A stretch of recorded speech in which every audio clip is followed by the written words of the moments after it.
Hi friends, welcome to this session wherein we are going to discuss about the scope 1, scope 2 and scope 3 emissions. Friends, as you are aware that SEBI has directed that top 1000 companies are to do their emission reporting as part of their environmental and social governance activities. So it becomes very important for the companies to understand how they can estimate their scope 1, scope 2 and scope 3 emissions. So let's discuss that through this lecture. As you can see on my board, we have 3 types of emissions, and based on that they have been classified as scope 1, scope 2 and scope 3 emissions. Now consider that there is a reporting company which can be a service company or a manufacturing company. Whenever this company is doing reporting of its emissions, they need to report scope 1, scope 2 and scope 3 emissions.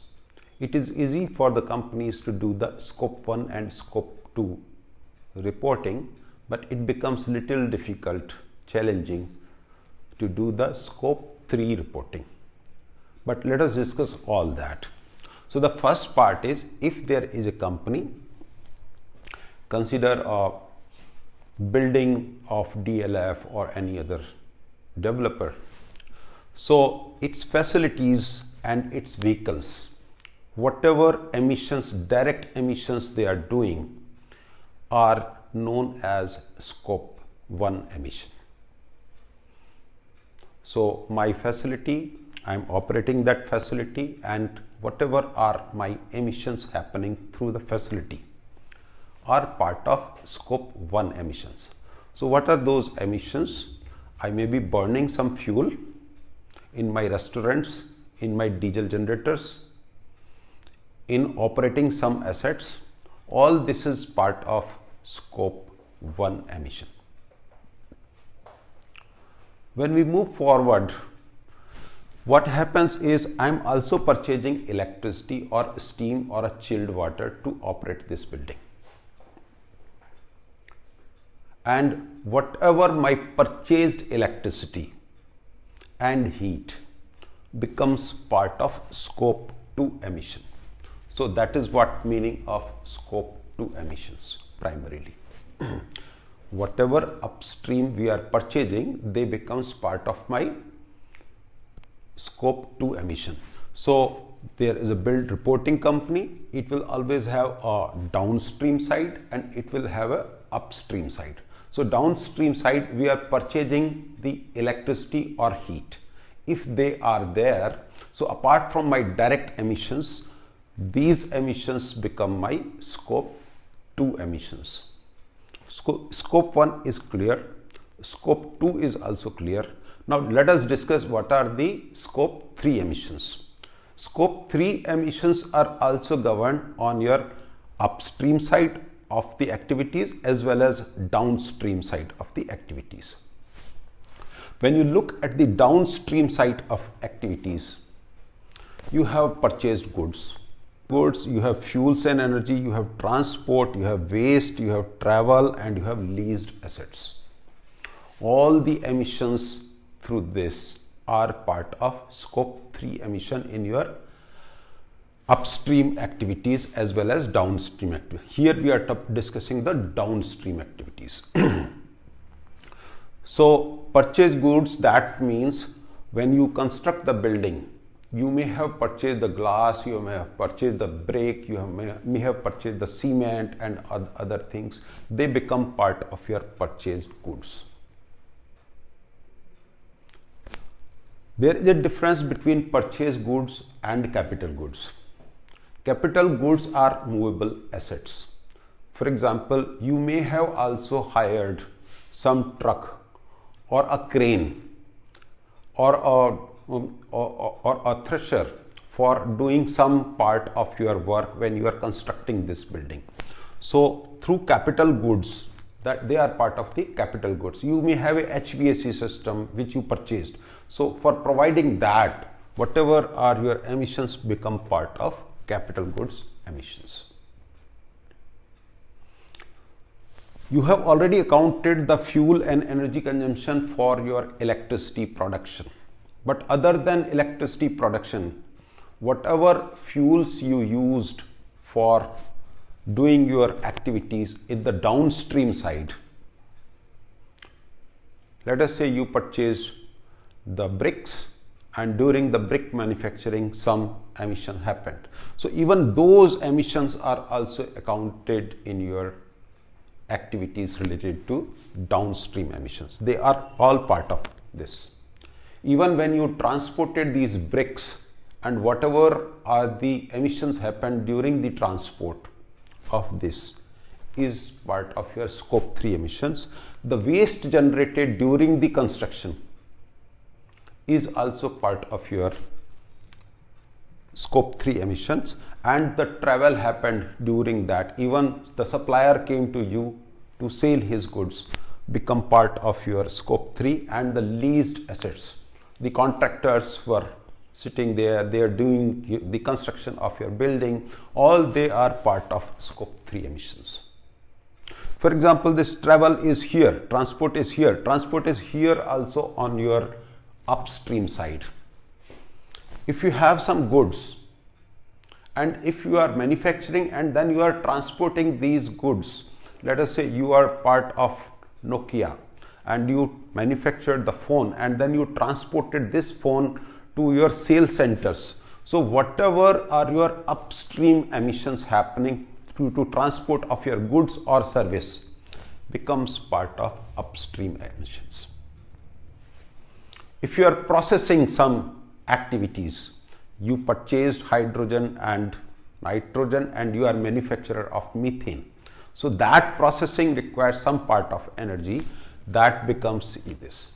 In case of Amazon, you can consider that the suppliers have already provided you the goods, but you are finally doing the packaging in an Amazon board, cardboard. That becomes part of your processing activities, even packaging. So this becomes part of your upstream emissions. Then if you are selling some product and if that product is being used by your end user, some company which has manufactured a TV, you manufactured the solar panel and end of the life, this asset is to be destroyed or reprocessed. So end of the life processing also becomes your responsibility, and that is known as end of life treatment. That is also part of scope 3 emissions. The leased assets come here also. Even if the warehouse where you have sent your goods in the Amazon and you have leased that space in the warehouse, the emissions related to that much portion of the leased space is part of your scope of scope 3 emissions. Even if you have franchisees, like you have Pizza Hut, so you are a company and you have 100 franchisees, even their emissions are also part of your scope 3 emissions. So even your franchisees are also part of it. And not only that, if you have done investments and you are making earning out of those investments, for example, I have purchased Reliance share and my investment in Reliance is yielding me some capital gain. Even my portion of the scope in the emission caused by Reliance are part of my scope 3 emissions. So it's a vast area. This calculation requires a great detailed understanding. So now we will provide you understanding of each type of emissions and how do we calculate. Finally, it becomes very data intensive exercise to do the scope 3 calculations, and there are specialized tools also. We will discuss even those tools also with you as part of this session. Now let us take one example that we are doing the scope 3 emission recording, and we are to calculate the purchase good, and we are constructing a building, and while constructing the building we have cement, steel, concrete, glass, aluminum, paint. These are the different items of the BOQ. The BOQ is quite vast, but we are considering these 5 elements. So we have certain amount of steel, we have cement, we have glass, we have aluminum, and as you can see in my table, we have the emission intensity of each of these items. For example, we have 500,000 of kg of the cement, and in production of cement we are emitting about 0.1 kg of CO2 per kg of cement.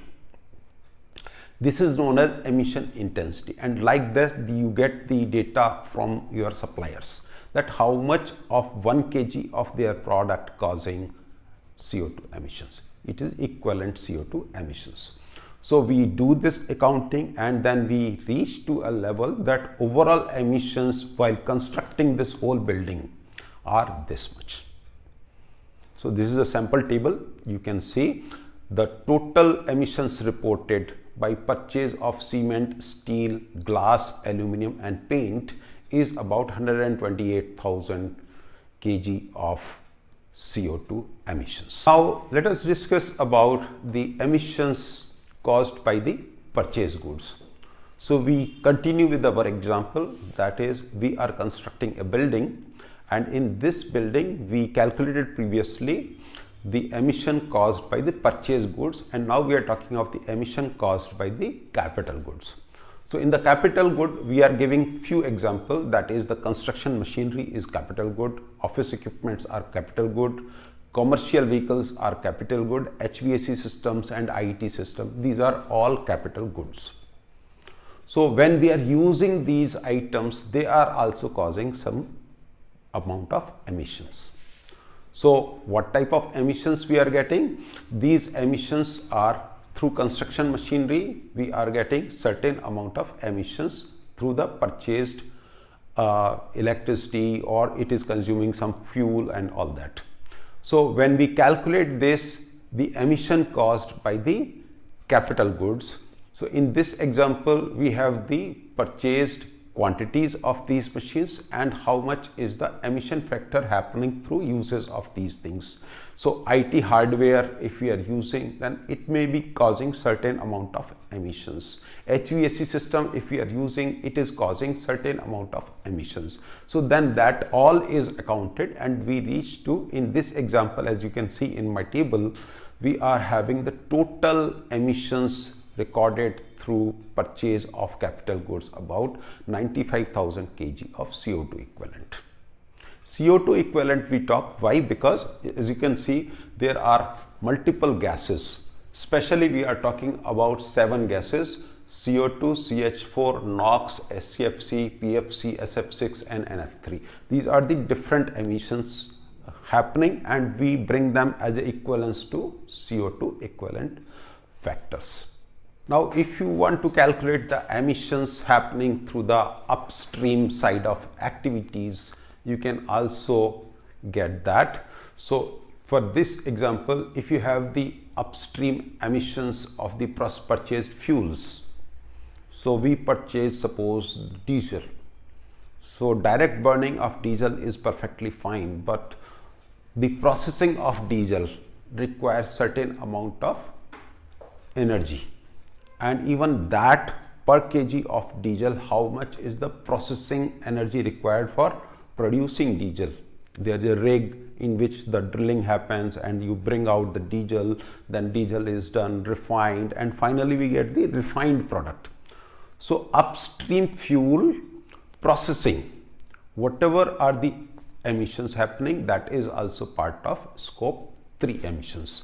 So upstream fuel related emissions are becoming part of here. So in this example, you can see that we purchased the electricity as well as fuels. from fuel and electricity, we have accounted that even in electricity, you are producing that electricity. During production of that electricity, that plant is burning coal, and that coal is being brought by some transport. So all that becomes part of your emission accounting of scope 3 emissions. So in this case, as you can see, that we have some 525,000 kg of CO2 happening. And similarly, you can also calculate the upstream transport related emissions. So if you are using various modes of transport, you are using the rail, you are using the air transport, you are using the road transport, you are using the marine transport. So different types of transport you are doing for your upstream activities. And all that is calculated in terms of kilometer basis, and per kilometer emissions are accounted, and then you reach to your emissions related to scope 3 transport related upstream emissions. And in this example, as you can see, that we are able to calculate the transport related emissions. Give one more example of the emissions related to waste. So if you are operating a building, you are producing paper, plastic, the glass, metal, many types of dry waste and wet waste. You are sending this waste to landfill, and some landfill contractor or a waste processing company is coming and picking up your waste and taking it. So the waste processing, waste transport and waste disposal, all this requires certain amount of energy. So let us assume that you have sent plastic for processing to some plastic recycling company from your building. So the guy is coming, he is doing transport related emissions, then it is being filled in his truck and it is taking back to the recycling facility where it is doing the recycling. So whatever energy happening, consuming over there is part of your scope 3 emissions. You can see in our example that if we are having the different type of activities, so plastic goes, if it goes to landfill, you have more emissions. If it is incinerated, then it will have further higher emissions, and if it is recycled, then it will have relatively lower emissions. All these are part of your emission accounting. So we have given the example, the total emissions reported through this, you can see in my table, that is about 132,000 kg of CO2.